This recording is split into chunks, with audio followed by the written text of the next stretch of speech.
So let me just make this really concrete for people.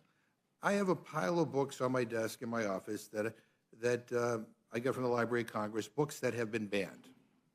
And I have more coming every day. Luckily, my Republican friends haven't censored the Library of Congress yet. Maybe that will be next. But let me just read from one of these books. It's called The Life of Rosa Parks by Kathleen Connors. It was pulled from second-grade classrooms in the Duval County Public School District in Florida. So let's just see what is so objectionable. Quiet beginnings. When Rosa Louise McCauley was born in 1913, no one knew she'd make a stand for civil rights. Rosa lived on her grandparents' farm in Alabama.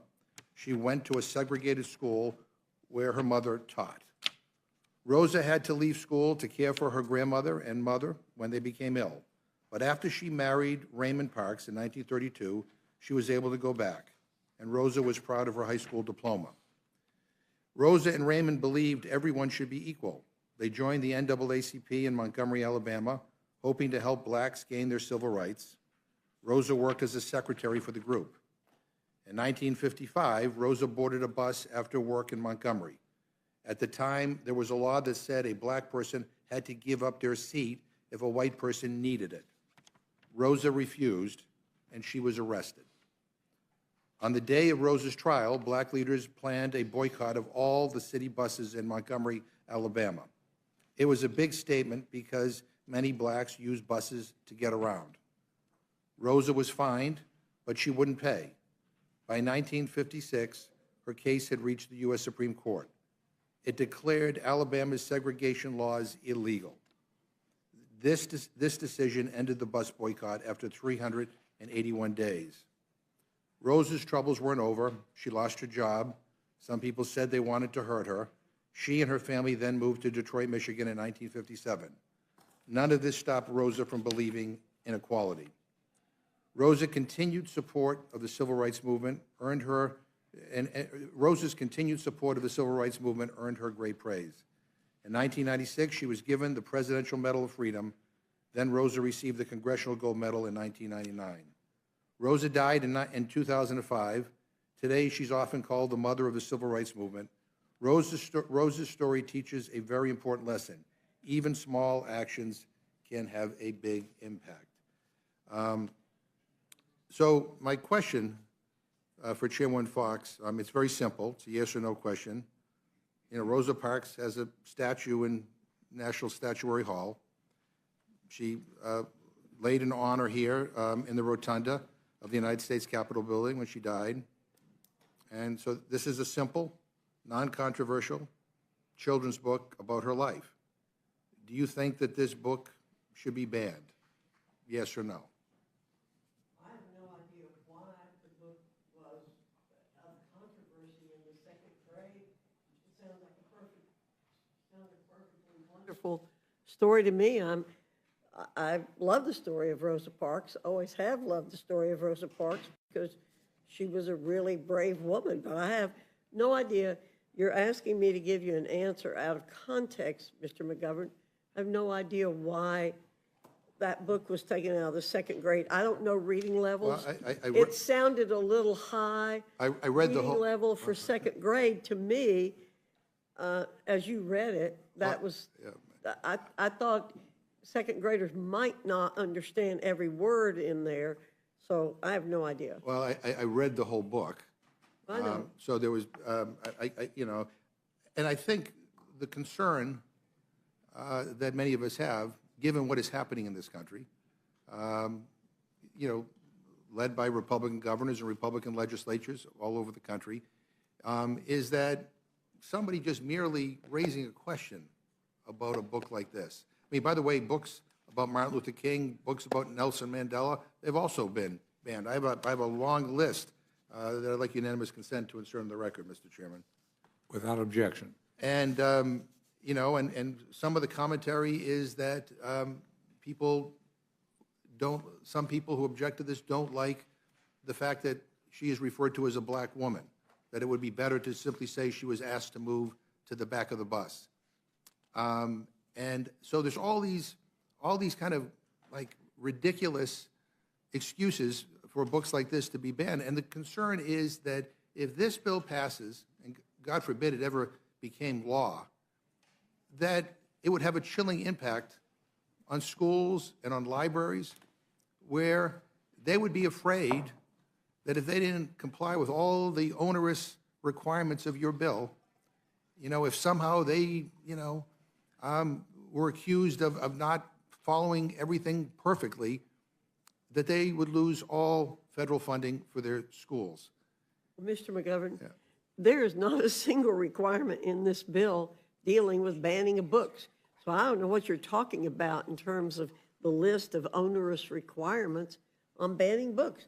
There's not a single word in here about banning books. Yeah. Well, I well, first have of no all, idea what you're talking about. well, two things. First of all, I mean, just in answer my question, yes or no, you think this book should be banned? And the answer is? Well, obviously, I don't think the book should be banned. Okay. But again, you're taking out of context. I have no idea. You said it's been banned. It has been banned, and I gave you the in Duval County Public School and district in Florida. Well, I don't know what that means. So. Well, that's a district in Florida. I need more information on what you mean by banning a book. Have you been following any of the debate on books that are being removed from schools? I mean, there's a book entitled "I Am Martin Luther King" that was banned from some schools. I mean, you're the Education Committee. I mean, are you guys following any of that? Mr. McGovern, I follow as much information about what's happening in terms of education as I possibly can, but I have not seen anything on that. But your definition of ban is something I don't understand. I don't know what the definition is. Ranking Member. Madam Acting Secretary, I'd like to apologize for the insulting way that you are welcomed to this hearing. The opening comments were appalling, unnecessary, and mean-spirited.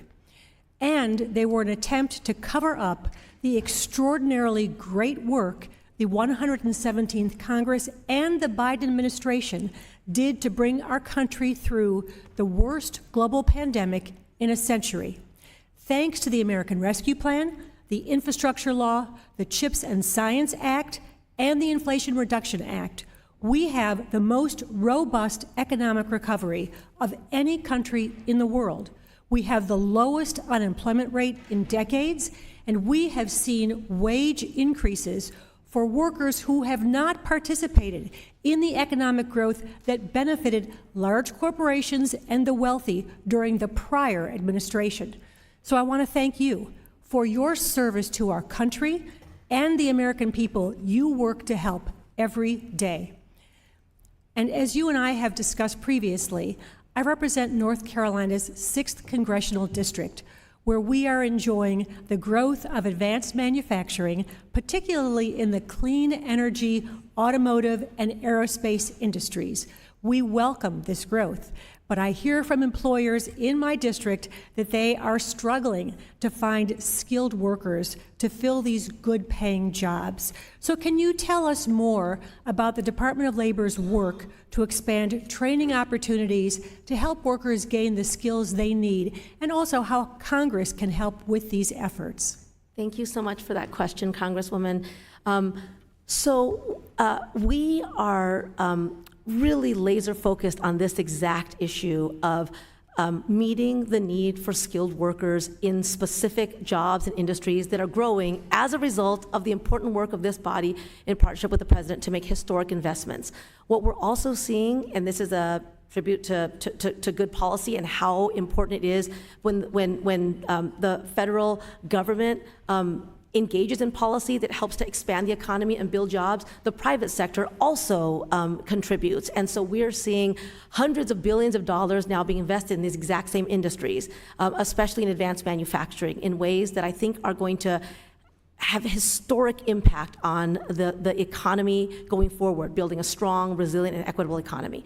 So our role as the Department of Labor is to help make sure that training programs are actually meeting employer needs and recruiting from workers who, and it's important to say, because I think it has been suggested otherwise, that workers have come back into the labor market to pre-pandemic levels, especially in the prime age workforce of like 25 to 54. So we are seeing, again, historic economic growth.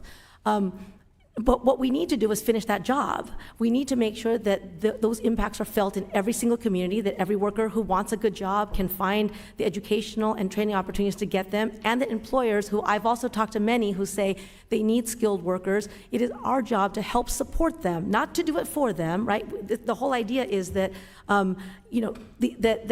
communities working together have solved lots of problems before, but our job is to help to support that and to bring all of the players in the workforce system in line to help do this. So one of the things that I have not yet talked about, I've talked about a lot of the things that we're doing, but one is it's an $80 million grant that is specific to these particular sectors: infrastructure, advanced manufacturing, clean energy, to help build proven models for training, and also to help scale them, right? It's not enough now, because of the historic growth that we're seeing, because the jobs are being created, because of the point that's been made, that there are lots of jobs out there now, right now, that need workers. We need to be able to scale and to be able to move quickly to finish the job, and that's something that I look forward to doing and continuing to do with you and with this body. Thank you so much. My district is also home to extraordinary universities and colleges, such as North Carolina A&T, which recently got a $23.7 million grant to build a training program for workers,